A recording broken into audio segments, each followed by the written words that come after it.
আজ এমন শক্তিশালী কথা বলবো যা দুনিয়ার সবচেয়ে শক্তিশালী মানুষ জানে।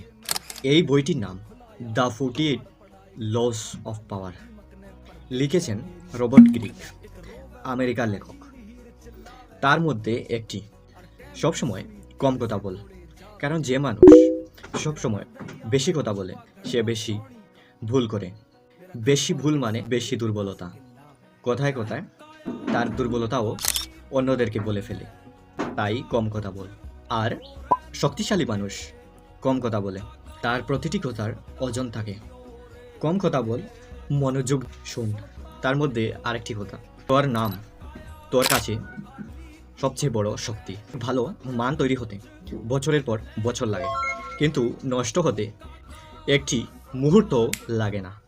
যে তোর সুনাম নষ্ট করতে চায় তার বিরুদ্ধে দ্রুত ও শক্তভাবে দাঁড়া, কারণ তোর সুনাম তোর শক্তি।